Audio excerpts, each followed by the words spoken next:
Florida Board of Education's new standards for how Black history will be taught in schools, calling it an effort by extremist leaders to spread propaganda. Speaking in Jacksonville, Florida, Vice President Harris said the recently approved curriculum, which suggests some slaves reap benefits from the skills they acquired during forced labor, was based on a policy intent on misleading children. Chris Christie also slammed Governor Ron DeSantis over Florida's new Black history curriculum. DeSantis started this fire, according to Chris Christie, with the bill that he signed, and now he doesn't want to take responsibility for whatever is done in the aftermath, says the former New Jersey governor, who is also running for president. And Texas Governor Greg Abbott doubled down today in a letter to the Biden administration that Texas won't comply with the Department of Justice's plans to sue the state for deploying a floating barricade at the southern border. The Department of Justice, in a letter to the Texas governor on Thursday, cited the unlawful construction of a floating barrier in the Rio Grande River and asserted that the barrier might impede the federal government's official duties. Joe Biden is expected to establish a national monument honoring Emmett Till and his mother. The monument will protect places that are central to the story of Till's life and death at age 14, as well as his mother's activism, which helped to spark the civil rights movement.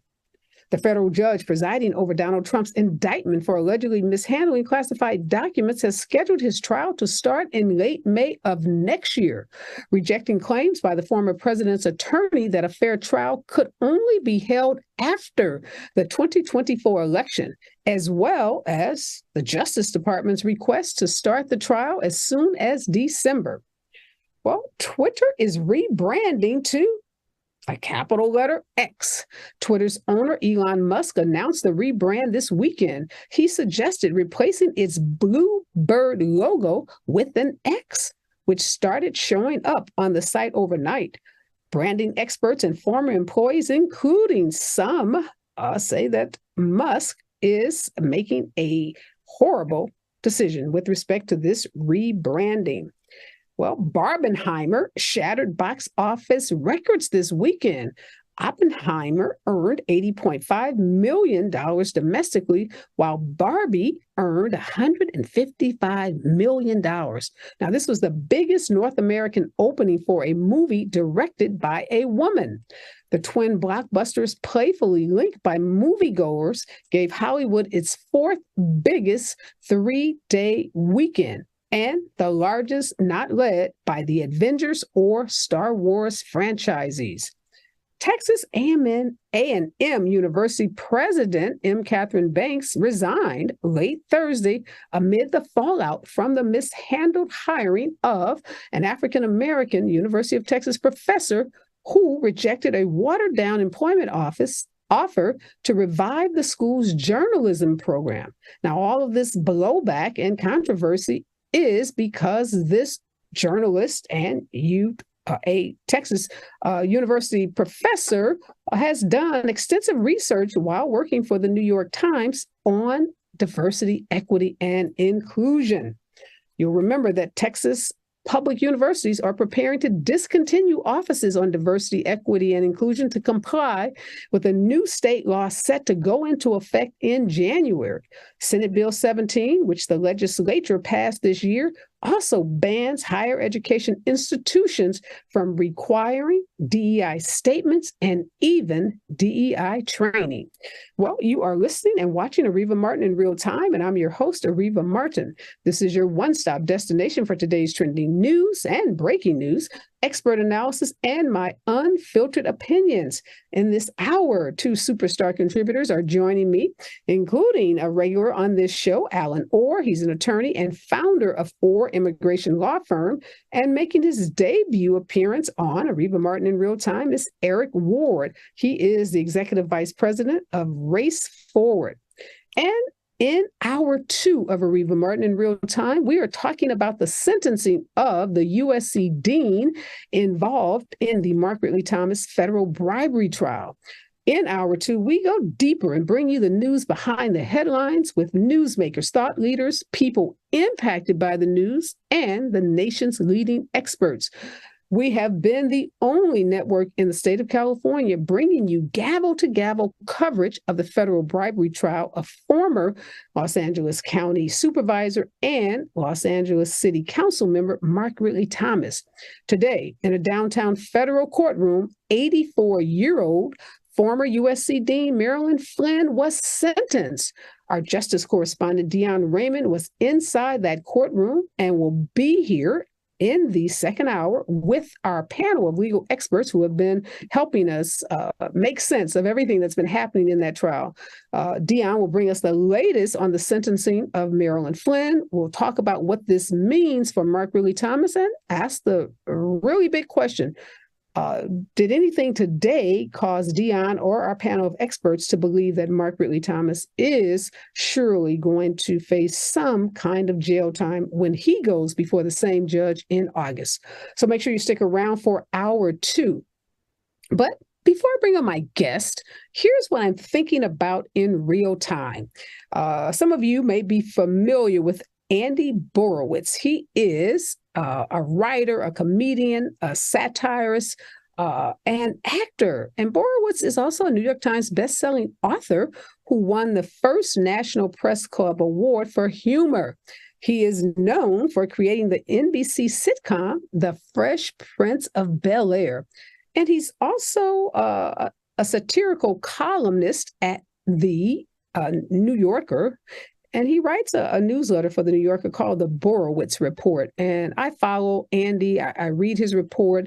I love the New Yorker. And let's listen to what he wrote just today about this ridiculous Florida education standards, or the standards about the way they're going to teach kids in the state of Florida about slavery.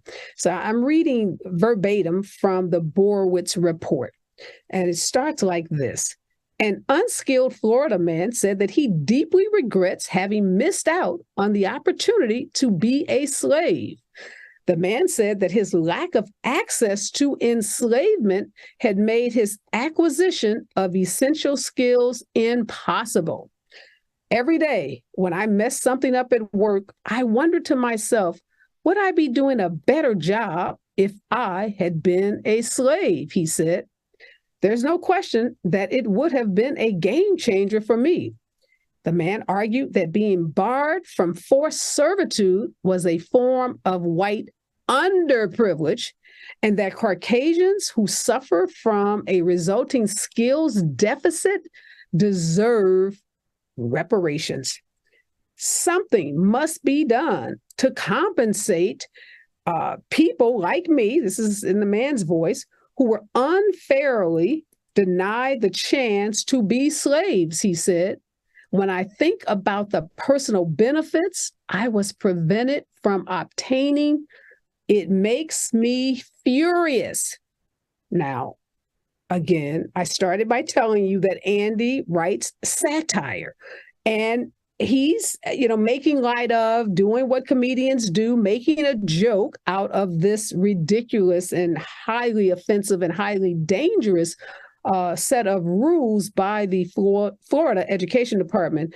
But, if you think about what this education department is saying about acquiring skills, what this, writer, Andy, the satire writer, Andy Borowitz, says in this column or in his newsletter isn't so far off.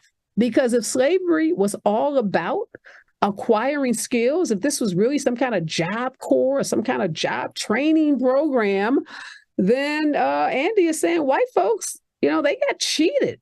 They got denied an opportunity to get this free job training.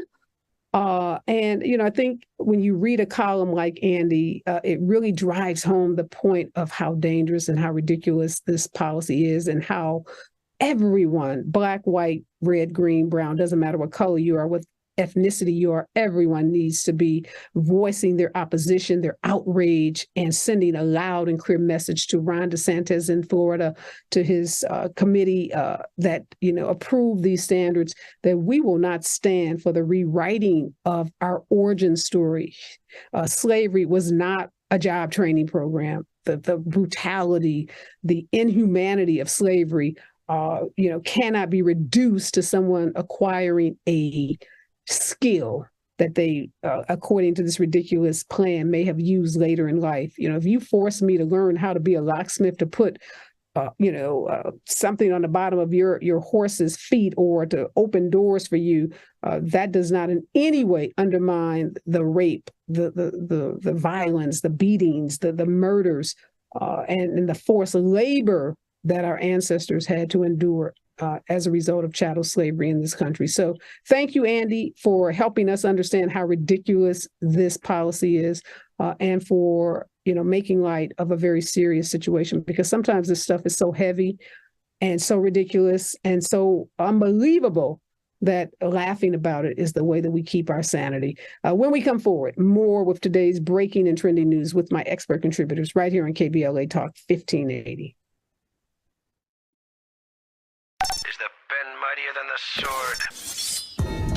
They say the pen is mightier than the sword. At KBLA Talk 1580, we not only have a lot to talk about, we have a lot to write about. Politics, relationships, business, empowerment, and culture. The all-star roster at KBLA Talk 1580 has you covered. That's what it's all about. Be sure to follow us on all our socials for our latest book releases, op-eds, essays, and commentaries from our hosts. And, of course, download the KBLA 1580 app as we strive to remain your most trusted, credible, and reliable source for the issues you care about. This is unapologetically progressive. KBLA Talk 1580. What up, baby?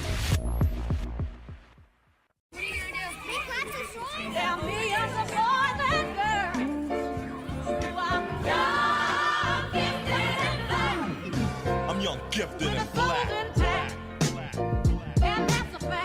KBLA Talk 1580, we do more than just talk. Hey there, I'm Jared Hill, president of the National Association of Black Journalists of Los Angeles, and I just want to say thank you for the benevolent $10,000 donation and scholarships for the next generation of black journalists. And I'm Haywood Galbraith, photojournalist and founder of the Minority Photojournalism Institute. Thanks, KBLA, for your generous $10,000 scholarship gift to help us train the next generation of black photojournalists. Congratulations to all the students who will benefit from the scholarship dollars raised at our Black History Month luncheon honoring black legends in LA media. When we come forward at KBLA Talk 1580, we're bringing everybody with us. Everybody with us. Everybody with us. Everybody with us.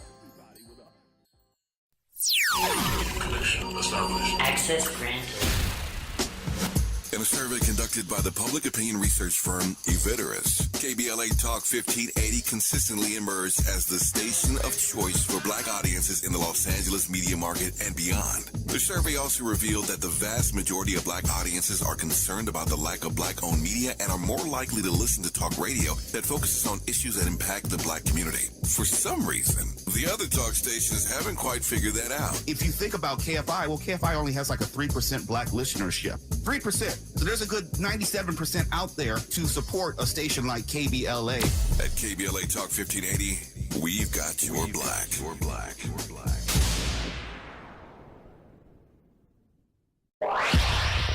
Follow the leader. KBLA Talk 1580. Follow the leader. Be sure to follow us on Instagram at KBLA 1580. Follow the leader. Are you ready?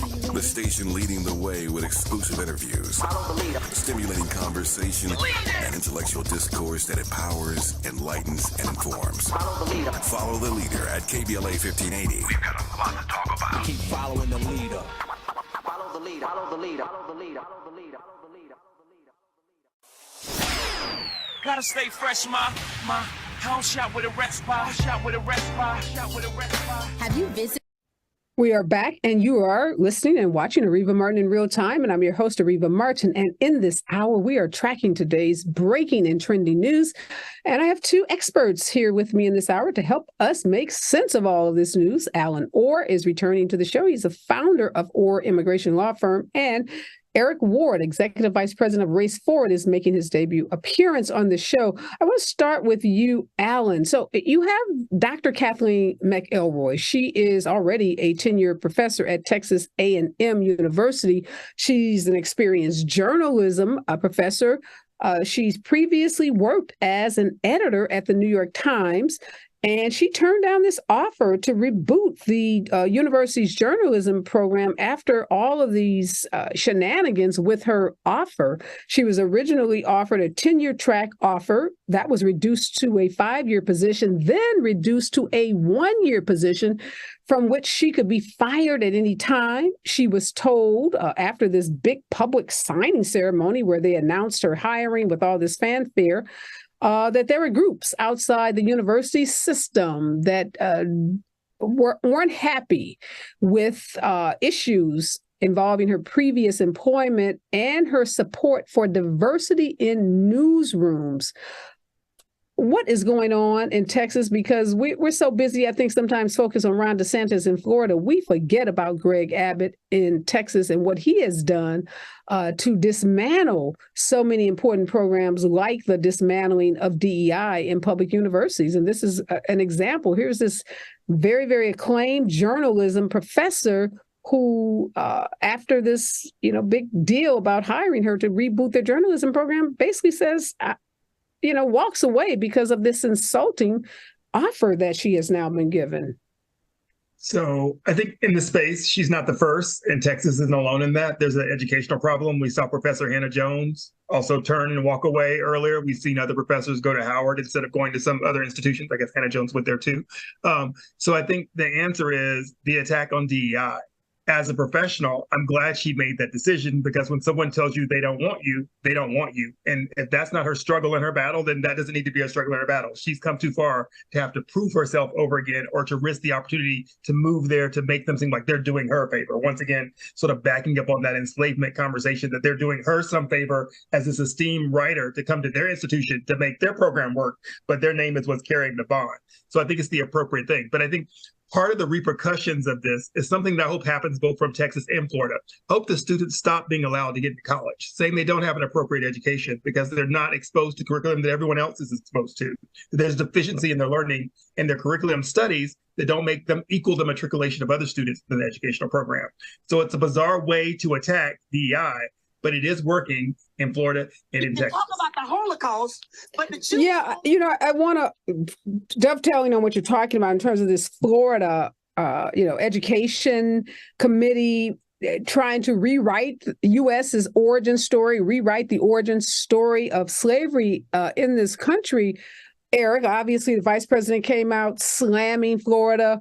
Ron DeSantis said he didn't do it, but then tried to explain it by saying there were some people, and apparently they cited, I think I saw a list of like 15 people who they cite gained some kind of skills as a result of being a slave that later enhanced their lives in some way. And I saw someone do a fact check and say 6 people on this list weren't even slaves.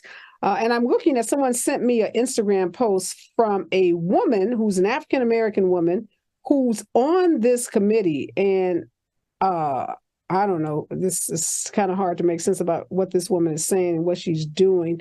But what do you make of Ron DeSantis trying to back away from what he has put into motion with all of his quote unquote anti-woke policies? Absolutely. We are seeing the outcomes of a culture war that Ron DeSantis has been waging in the state of Florida. Some of this is cynicism. Ron DeSantis, in order to make his run for the Republican candidacy viable, needs to lean into the worst prejudices and stereotypes in American society. He's trying to out-Trump Trump, but the truth is that it is the rest of us who live with the repercussions of this type of cynical campaigning. We should be concerned. We should be concerned because Ron DeSantis, in his drive to make the White House, is setting new standards, shifting how we understand America, how we understand the importance of diversity. Citigroup, in a study done in 2022, showed us that since 2020, the United States has lost $16 trillion due to the discrimination, right? Racial discrimination against African Americans in the society.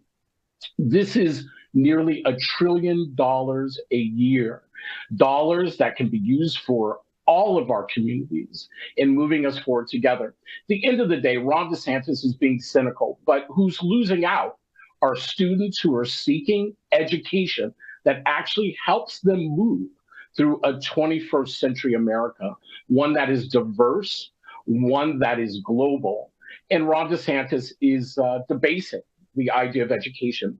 But it's frightening. The last piece I'll say that we should understand about Ron DeSantis and this push and attack on DEI and education is that it dabbles in historical revisionism, right? It dabbles in a reimagining of what the horrors of transatlantic slavery were like. And it is as insulting as denying the Holocaust.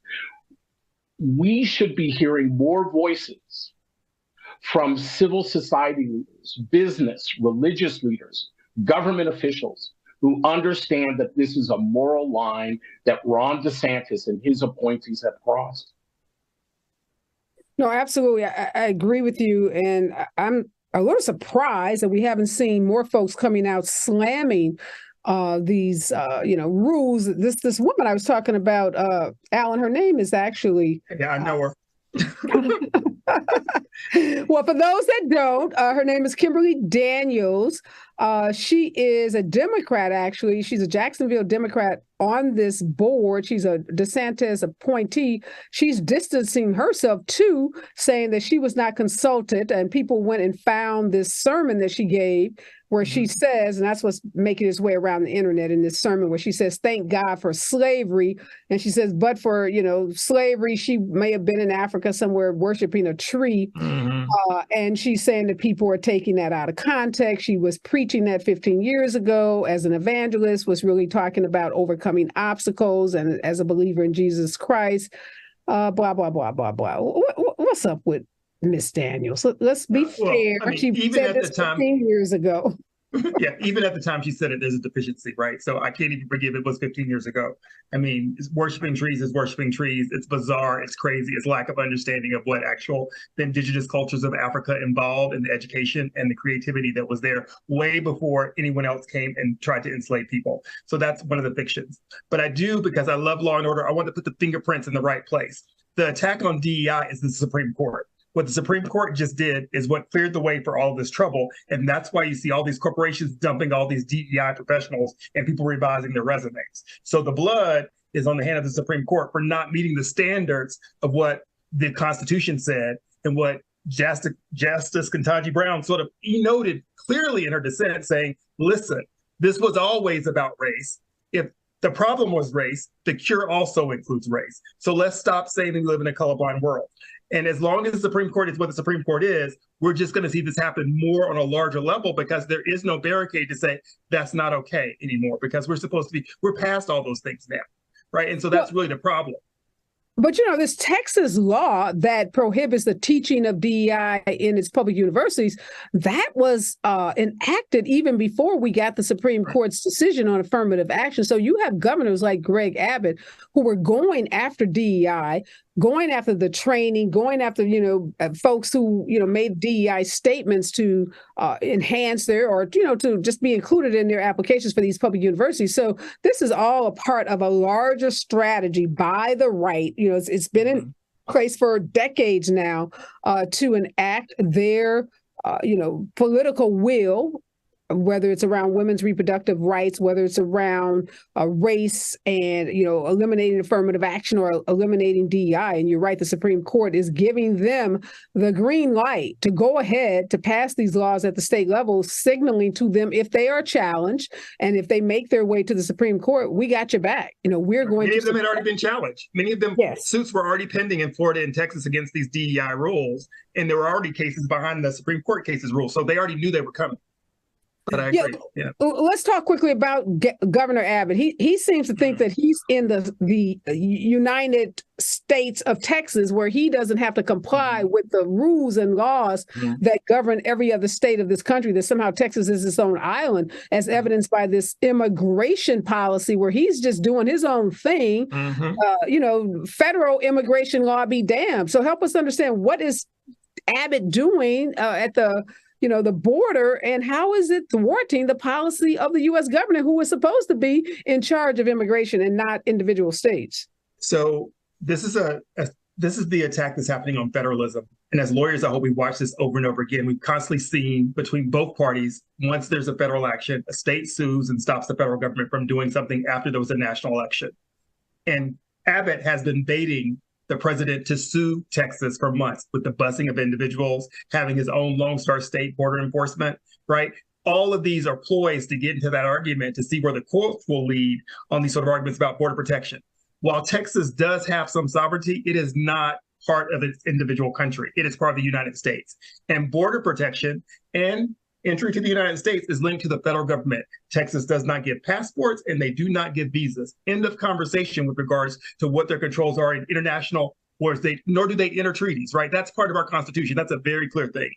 Abbott is weighing this in the force of the president and saying, come on, I'll take you to court. And I hope the court steps in tomorrow and resolves this and say, okay, you didn't follow this act with regards to putting stuff in the border, you have to remove it. It is funny to me that every Republican is law and order until they decide to break whatever the rule is, and then all of a sudden it's a problem.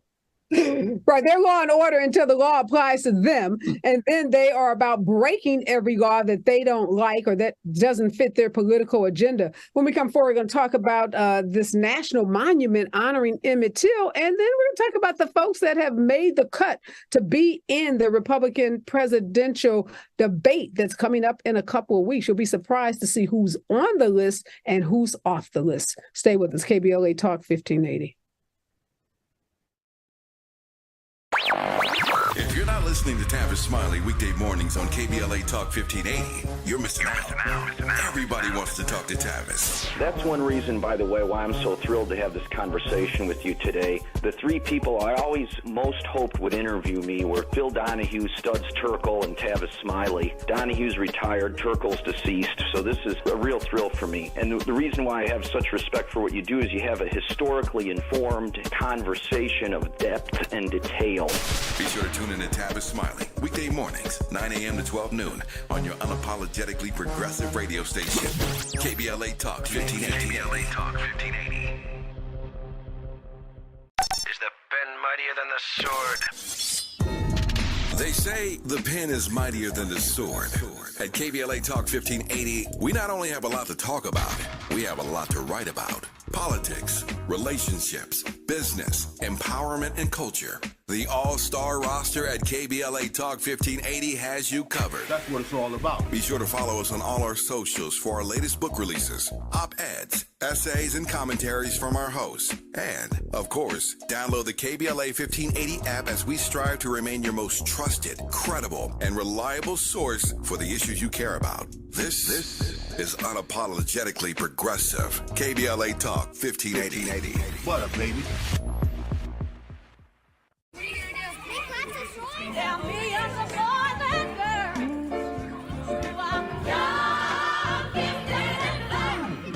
I'm young, gifted, and black. KBLA Talk 1580, we do more than just talk. Hey there, I'm Jared Hill, president of the National Association of Black Journalists of Los Angeles, and I just want to say thank you for the benevolent $10,000 donation in scholarships for the next generation of black journalists. And I'm Haywood Galbraith, photojournalist and founder of the Minority Photojournalism Institute. Thanks, KBLA, for your generous $10,000 scholarship gift to help us train the next generation of black photojournalists. Congratulations to all the students who will benefit from the scholarship dollars raised at our Black History Month luncheon honoring black legends in LA media. When we come forward at KBLA Talk 1580, we're bringing everybody with us. Everybody with us. Everybody with us. Everybody with us. Everybody with us. Connection established. Access granted. In In a survey conducted by the public opinion research firm Eviderus, KBLA Talk 1580 consistently emerged as the station of choice for black audiences in the Los Angeles media market and beyond. The survey also revealed that the vast majority of black audiences are concerned about the lack of black-owned media and are more likely to listen to talk radio that focuses on issues that impact the black community. For some reason, the other talk stations haven't quite figured that out. If you think about KFI, well, KFI only has like a 3% black listenership. 3%. So there's a good 97% out there to support a station like KBLA. At KBLA Talk 1580, we've got your black. Your black. Your black.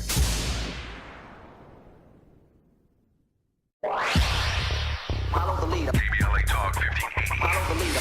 Be sure to follow us on Instagram at KBLA 1580. Follow the leader. Are you ready? The station leading the way with exclusive interviews, Follow the leader. stimulating conversation, and intellectual discourse that empowers, enlightens, and informs. Follow the leader. Follow the leader at KBLA 1580. We've got a lot to talk about. Keep following the leader.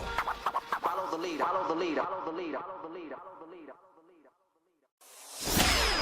Gotta stay fresh, my house shot with a rest bar, shot with a rest bar, shot with a rest bar. Have you visited us online for the grand opening of KBLA.store? For the best in new merch, gift ideas, books, media, and more, log on to KBLA.store. Be sure to check out our KBLA team favorites at KBLA.store today. That's KBLA.store for all the official merch on your favorite talk radio station. KBLA Talk 1580. Bounce is back.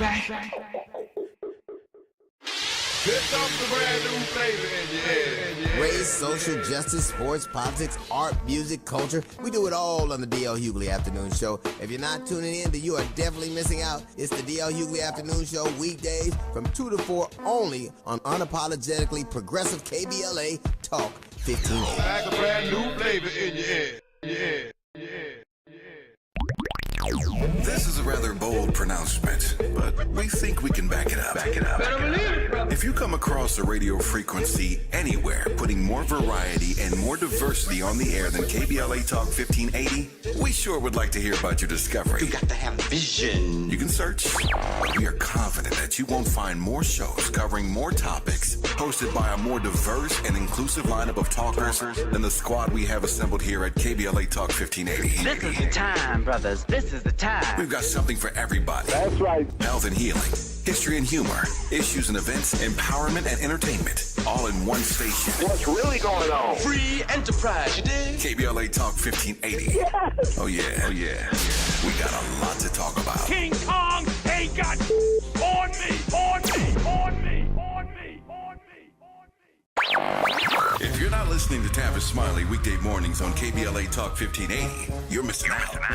Everybody wants to talk to Tavis. That's one reason, by the way, why I'm so thrilled to have this conversation with you today. The three people I always most hoped would interview me were Phil Donahue, Studs Terkel, and Tavis Smiley. Donahue's retired, Terkel's deceased, so this is a real thrill for me. And the reason why I have such respect for what you do is you have a historically informed conversation of depth and detail. Be sure to tune in to Tavis Smiley weekday mornings, 9 a.m. to 12 noon on your unapologetically progressive radio station, KBLA Talk 1580. KBLA Talk 1580. Is the pen mightier than the sword? They say the pen is mightier than the sword. At KBLA Talk 1580, we not only have a lot to talk about, we have a lot to write about. Politics, relationships, business, empowerment, and culture. The all-star roster at KBLA Talk 1580 has you covered. That's what it's all about. Be sure to follow us on all our socials for our latest book releases, op-eds, essays, and commentaries from our hosts. And, of course, download the KBLA 1580 app as we strive to remain your most trusted, credible, and reliable source for the issues you care about. This is unapologetically progressive. KBLA Talk 1580. What up, baby? We are back, and in this hour, we are tracking today's breaking and trending news. And I have joining me in this hour, Alan Orr, immigration law firm. He's the founder of Orr Immigration Law Firm, and Eric Ward. He's the executive vice president of Race Forward. Eric, I want to ask you about Joe Biden's decision to designate national monuments tomorrow on what would have been Emmett Till's 82nd birthday. We know that Emmett Till was born in Chicago, so one of the monument sites will be the Temple Church of God in Christ. This is a neighborhood on the Chicago South Side where Till's funeral was held. Another site will be the Tallahatchie County, Mississippi, this landing called the Gray Ball Landing. This is where Till's body was found. And then the third site is the Tallahatchie County District Courthouse, because it's in that courthouse where his killers were acquitted by an all-white jury on September 23rd, 1955. How significant is it that Biden is designating these three monuments to Emmett Till, particularly in light of what we are seeing around Black history? Yes, at a moment where Black belonging is under attack in America, this is a backlash, of course, to the gains of the civil rights movement that was motivated in part by the murder, the torture, the abduction of Emmett Till. And this form of historical memory, remembering where we were as a nation and where we aspire to go, is critically important. It is a direct response to Governor Ron DeSantis in Florida, Governor Greg Abbott in Texas, and cities and counties around the country who have leaned into this reactionary moment of trying to erase Black presence in America. Extremely important. What's significant about it is that it's a proactive response, and we should take lessons from that. Those of us watching Joe Biden right now, he is not allowing white nationalists and those who seek to benefit off of them electorally from setting the terms of the conversation and the narrative. He is setting another narrative by moving forward, by ensuring that Americans have access to accurate history, and the rest of us should follow his lead on this question. It is time for us to tell Black history, regardless of whether the governors of Texas and Florida want us to. There's nothing wrong with telling the truth. Yeah, I'm so glad that this is happening so we can get this counterbalance, this counter narrative, because we can't let DeSantis and Abbott drive the narrative. We can't let them, occupy the media around, this false history, this fabricated history that they want to tell about Black folks in this country. And there's no reminder of the brutality of the vestiges of slavery and, Jim Crowism than the just the horrific murder of young Emmett Till. And I'm so glad that we'll see the president and others, I'm sure with him and his administration, making this very significant, it's not just a gesture. It has real meaning and substance, and it gives us an opportunity to educate folks in our community, those that don't know who Emmett Till is or don't know his story. So kudos to the Biden-Harris administration. Absolutely. It's so important.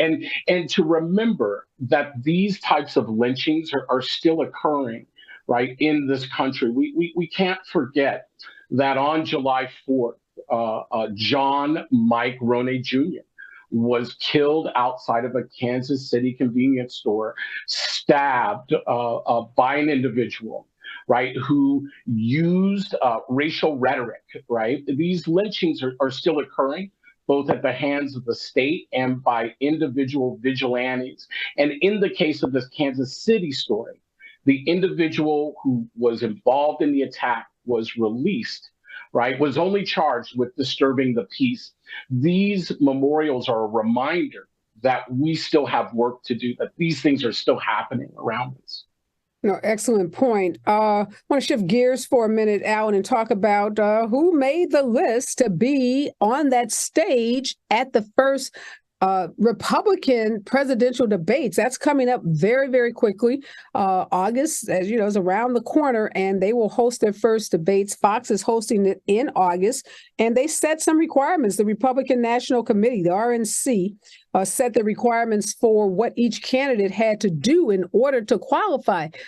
Tell us who surprisingly isn't on that list. I don't know if you've had a chance to look at so far, who is on the list and who isn't on the list, but I was a little surprised at some of the folks that didn't make it. Well, I mean, some of the people didn't have the money to buy the individual donations to make it right. I didn't get my free gift certificate for giving $1 to whomever from whatever state. So, it's kind of a clown car anyway. So whoever's on the stage, I mean, I know that Chris Christie made it, right? And Chris Christie and Tim Scott, which I was surprised because, Chris Christie has single digits, if that's possible. Yeah, so I think Tim Scott is playing a specific role within the party right now, and I don't know if if it's for vice president or not, but he's playing the victimization, Black people get over yourselves role, and that's all he plays all day, ongoing for every record. So that's his role, to be on the stage to say, oh yeah, there's a Black person here, right? I mean, and I guess they could have tried to get Nikki, or I guess the other guy, the other Indian national didn't make it. I don't even remember his name. I mean, he didn't make it, right? Vivek Ramaswamy, he made it so far. Yeah. All right. Surprise. Congratulations. He made it. Nikki Haley has made it. And this is all, again, let me tell you the standards that they're using. 1% or higher in 2 qualifying national polls and 2 qualifying state polls from separate states. So, the barrier is so low that it's surprising that, anyone that's a serious candidate didn't make it. And also there's some fundraising requirements. So it's still in flux as, who's actually met the fundraising requirements. But I think what's going to be interesting about this debate is Donald Trump. He says he's not showing up. Right. Eric, do you think that impacts? Go ahead. You want to jump in there, Alan? What does that do? I think it doesn't, because the answer for me would be who on that stage has said something against Donald Trump that's not Chris Christie? Who else is it? In Kasich, right? No, not Kasich. Asa Hutchinson did not make the former Homeland Security guy. Yeah.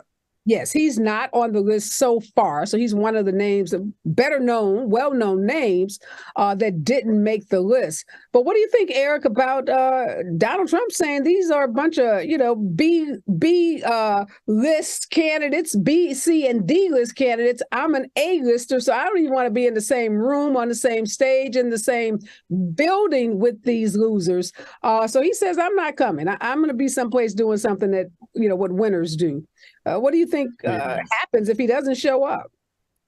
Yeah, look, without Donald Trump there is no real debate. Donald Trump is leading the Republicans in the polls, nearly all of them combined, right? He still beats them.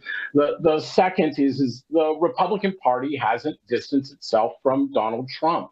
At the end of the day, it wants both Donald Trump and it wants Trumpism. And these are candidates who cannot compete without Republican leadership standing up, right, and condemning Donald Trump. He's right. He's an A-lister, but I don't think A stands for what we would say A stands for in this case. He won't be there. He needs a performance. Yeah, no, it's a good point, Eric. When we come forward, I want to talk about Barbie shattering the box office. The first time a woman director has had an opening this big, but lots of controversy around the Barbie movie. And Twitter may be getting a new logo. And we got to talk about Donald Trump and his new trial schedule, Alan, which is getting really, really, really busy when we come forward on KBLA Talk 1580. Gotta stay fresh, my house shot with a rest bar, Have you visited us online for the grand opening of KBLA.store? For the best in new merch, gift ideas, books, media, and more, log on to KBLA.store. Be sure to check out our KBLA team favorites at KBLA.store today. That's KBLA.store for all the official merch on your favorite talk radio station, KBLA Talk 1580. The bounce is back.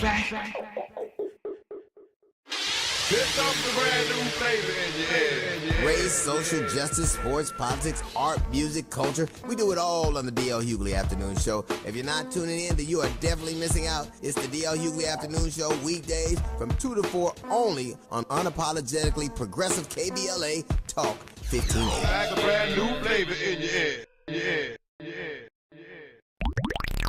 This is a rather bold pronouncement, but we think we can back it up.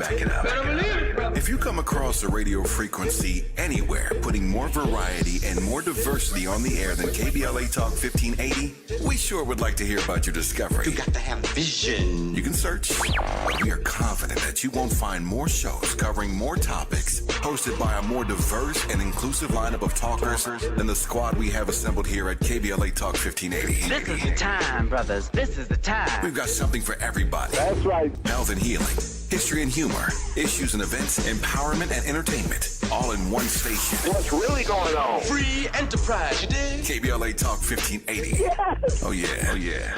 We got a lot to talk about. King Kong ain't got on me. If you're not listening to Tavis Smiley weekday mornings on KBLA Talk 1580, you're missing out. Everybody wants to talk to Tavis. That's one reason, by the way, why I'm so thrilled to have this conversation with you today. The three people I always most hoped would interview me were Phil Donahue, Studs Terkel, and Tavis Smiley. Donahue's retired, Terkel's deceased, so this is a real thrill for me. And the reason why I have such respect for what you do is you have a historically informed conversation of depth and detail. Be sure to tune in to Tavis Smiley weekday mornings, 9 a.m. to 12 noon on your unapologetically progressive radio station, KBLA Talk 1580. KBLA Talk 1580. Is the pen mightier than the sword? They say the pen is mightier than the sword.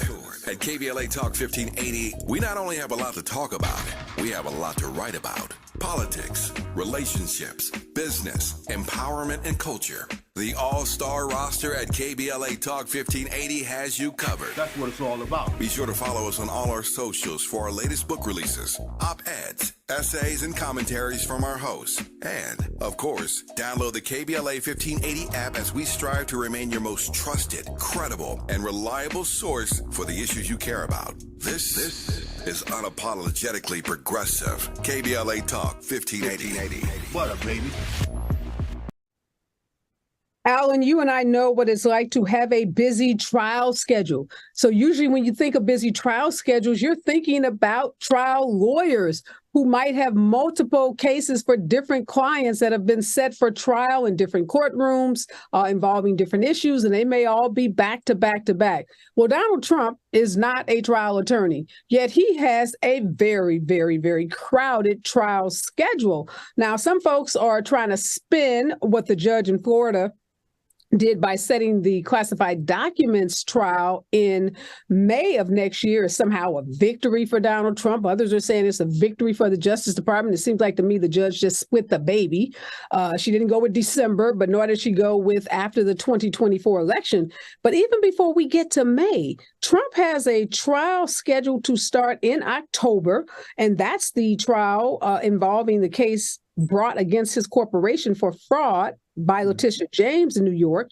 He has another trial, E. Jean Carroll. This is another defamation trial that's set to start on January 15th of 2024. That's the same day as the Iowa caucuses. There's another trial in January involving claims that he defrauded consumers.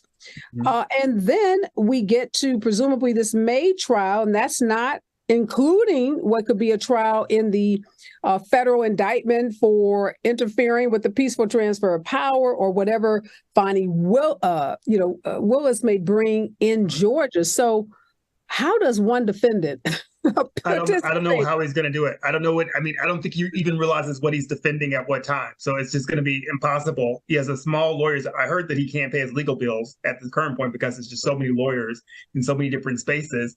And my understanding, outside the Beltway, but still in the Beltway, it's hard for anyone associated with Trump to get a good lawyer because they don't want to ruin their career. And that hampers his justice in some ways, but it's also the will that he made for himself. So him and all the rest of the people, because people just don't touch him, especially large firms, don't want anything to do with it. Yeah, he can be a cancer for large corporate firms because folks that pay those firms large sums of money, many of them don't want to be at the same firm where lawyers are representing Donald Trump. And, I think, Alan, folks would feel differently about that because big law firms, big corporate law firms represent all kinds of quote unquote, bad people, big corporations that do all kinds of horrible stuff to the environment, to the climate. But Trump requires his lawyers to push the envelope, to make frivolous claims, to file frivolous claims, to, really misstate the facts, to make fallacious statements to the court. So many of his lawyers end up getting disciplined by the bar, getting disbarred. So I think more, in addition to the culture wars, it's like, when you represent this dude, you got to put your bar license on the line. Everything you've worked for in your career may be in jeopardy because he's going to have you, making these outrageous claims before federal judges in particular that don't play. I mean, they just don't play that. So I think that's one of the reasons he's having such a hard time finding. But isn't it also curious that in the history of this country, we've never had a president with so many lawsuits? So many presidents there in the history of this country, and still people support him. So that's really my answer to you a little bit about the candidates. I don't care who they are, because if they all support Trump, they're versions of Trump, and they don't care about justice. Because if you're going to support someone with this many problems, you don't really care. You just care about what the non-platform is, hating everybody. So I have no time for it. I find as a member of the court as you are, I find it very disruptive to me that so many Republican jurists are just saying, "Oh, it doesn't matter. All these lawsuits." I mean, come on. Yeah, that's really troubling, Eric. When you think about, again, Alan brought out the Law and Order Party now is supporting a guy that twice impeached, federal indictment, federal investigation, civil lawsuits, judgment of $5 million, a judge that has adjudicated him as a rapist. Let's be clear about what that judge in E. Jean Carroll did last week. Facing additional civil charges, including civil charges related to fraud. So, like, you are fraudulent. You have defrauded, consumers. You've defrauded individuals. So it doesn't seem to matter what the charges are and what the legal jeopardy that he finds himself in. There are Republicans who are saying it doesn't matter. We'll vote for him even if he's sitting in a jail cell, if he's been convicted by a jury of his peers and then even sentenced. Is this just the cult? I mean, this sounds like cult-type behavior.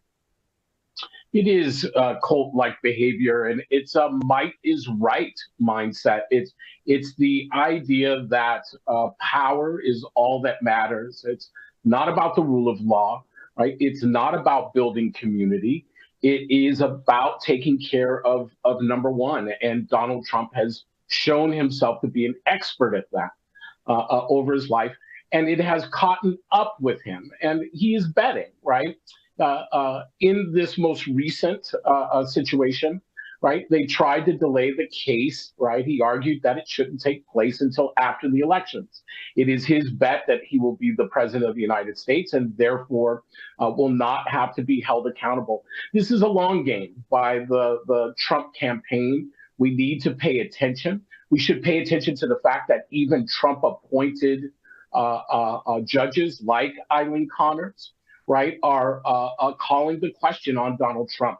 But at the end of the day, it's a cult. And with a cult, right, you're not going to get people to disbelieve so easily. They have invested a lot in the bigotry and xenophobia and the fear of Donald Trump. It's time for good people to understand the difference. And that means we have to vote, but we also have to invest in our communities. We have to defend our communities so that we can defend the dreams and the visions of the next generation of Black people. Yeah, that judge is Eileen Cannon, Alan, and now Donald Trump is running it. As Eric said, it's about the long game. Win the presidency, pardon myself from all of these federal charges, shut down the Department of Justice, shut down any investigations that may be ongoing. But we know that he will not have that pardon power over any state convictions. So the game only gets him so far. But this is unusual, as you said. We have a guy now running for president to protect himself from legal, jail, from legal jeopardy. He's not running to represent the people or because he has a vision for a better America or a vision for middle-class people. This is about saving his own hide. This is about getting in that position of power so he can pardon himself and any of his other cronies that may go down with him. This is a first again, and Donald Trump has been a lot of firsts for this country. Well, and also notice that state, Georgia, has a new rule in which they can sort of end that from Fani Willis, right? I mean, that's part of what happened. The Supreme Court said that she could move forward. The Supreme Court of Georgia did, but they already passed a recent rule giving the governor the ability to say, you're looking at the wrong thing. This needs to go away. right? So after, depending on how the things fall, depending on how the laws go, just as we watch as what's happening in Israel, right? We should be aware that it's already happened in some of our states here. Yeah, the good news, and we'll see what that Georgia governor does if he tries to invoke that law to and somehow, impede, quash, or in any way, prevent what we think will be an indictment of Donald Trump and some of his colleagues. Good news is that governor and Trump hate each other, but you never know. Politics is a funny game. Thin line between love and hate. Real quickly, Eric, Barbie, $155 million, the biggest North American opening movie directed by a woman. So that's great news. But a lot of controversy about Barbie. Ben Shapiro is saying it was the worst 2 hours of his life, and the movie's too woke. Blah blah blah. But a lot of young African American folks aren't happy with some of the ways that Barbie tackles relevant cultural issues. I don't know if you've seen the movie, have read much about it, but you have any opinion about Barbie? Yes, look, I know we are almost out of time in this segment, so I will say a couple of things. Barbie is a telling about white women's anxiety in America right now, and the deep level of sexism. They try to tell it in a deeper way, but again, it's the importance of having diverse staff to make sure, right, that audiences, America's diverse, and films need to represent that diversity. At the end of the day, too, I will just say the success of Barbie rests on the success of a film called Hidden Figures, about the true story of Black women.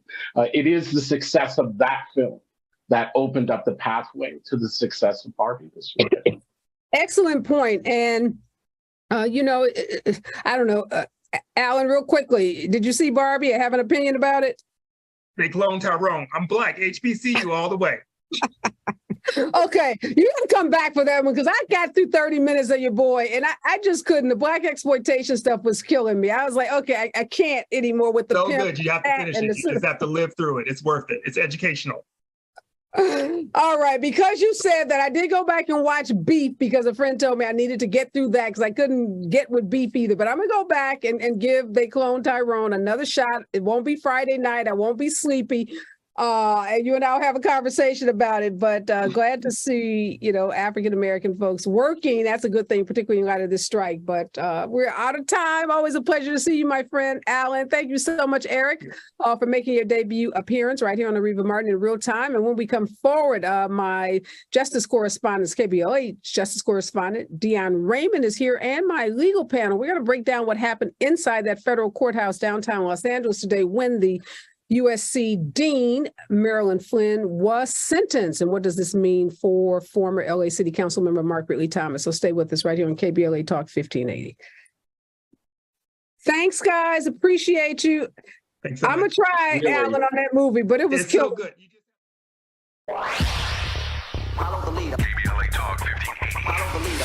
Be sure to follow us on Instagram at KBLA 1580. Follow the leader. Are you ready? The station leading the way with exclusive interviews, Follow the leader. stimulating conversation, and intellectual discourse that empowers, enlightens, and informs. Follow the leader. Follow the leader at KBLA 1580. We've got a lot to talk about. Keep following the leader. Follow the leader. Follow the leader.